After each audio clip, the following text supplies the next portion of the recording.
Robin hier von Post Professionals. Hier für euch ein Kapitel aus einem meiner längeren Videos, zu dem ihr alternativ auch hier oder in der Beschreibung den Link findet, wenn ihr lieber alle Themen am Stück schauen wollt. Und wenn du neu hier auf dem Kanal bist und nach einem umfassenden Training für Final Cut Pro auf Deutsch suchst, wo du wirklich alles Wichtige über Final Cut Pro lernen kannst, was es zu lernen gibt, dann schau gerne bei uns auf der Seite vorbei. Der Link dahin auch in der Beschreibung. Jetzt aber frohes Lernen! Diese nächste Verbesserung ist eine weitere, die mich persönlich auch nicht sonderlich betrifft, aber ich weiß, dass viele Leute sehr dankbar dafür sein werden, dass sie hinzugefügt wurde. Denn wenn man bisher im Bereich 360 Grad VR-Video gearbeitet hat, hat man möglicherweise einige nützliche Optionen bei der stereoskopischen VR-Bearbeitung in Final Cut Pro 10 vermisst. Monoskopische VR ist ja das klassische äquirektanguläre Video, das nur aus einer Ansicht besteht, wie man sie beispielsweise mit einer Insta360-Kamera drehen kann.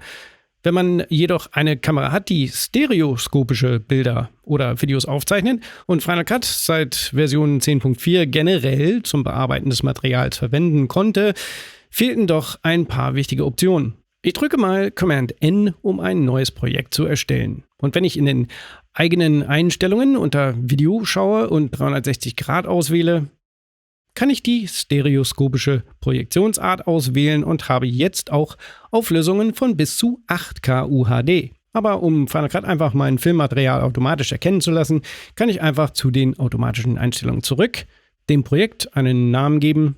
Ich nenne es einfach Stereo und klicke OK.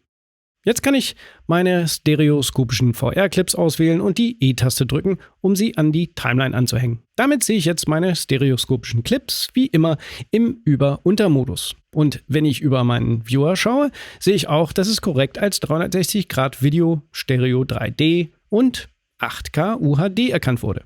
Jetzt kann ich mit Alt-Command 7 den 360 Grad Viewer öffnen und mich in meiner Szene umsehen.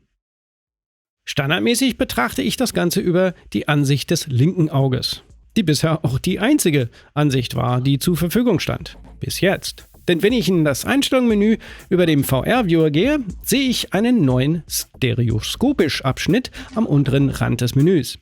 Und hier kann ich es auf eine der 7 anderen neuen stereoskopischen Darstellungsoptionen umstellen. Ich kann zum rechten Auge oder vielleicht zum klassischen rot-grünen Anaglyphen-Modus wechseln.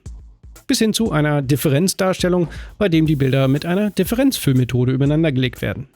Übrigens kann ich jetzt auch VR-Clips mit einem einzigen Klick im Informationsfenster stabilisieren. Wir sehen also, dass jeder, der mit stereoskopischen Videos oder Bildern arbeitet, jetzt in Final Cut Pro alles finden sollte, was er zum Bearbeiten benötigt. Wenn du jemand bist, der im VR-Bereich arbeitet, würde ich gerne hören, was du davon hältst und ob es noch etwas gibt, was verbessert werden könnte. Lass es mich in den Kommentaren wissen.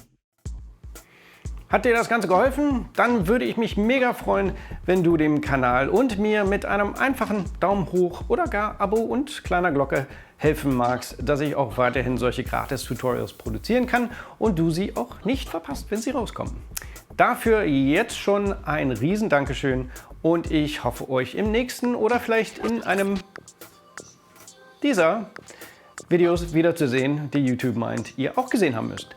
Bis dann, bleibt gesund.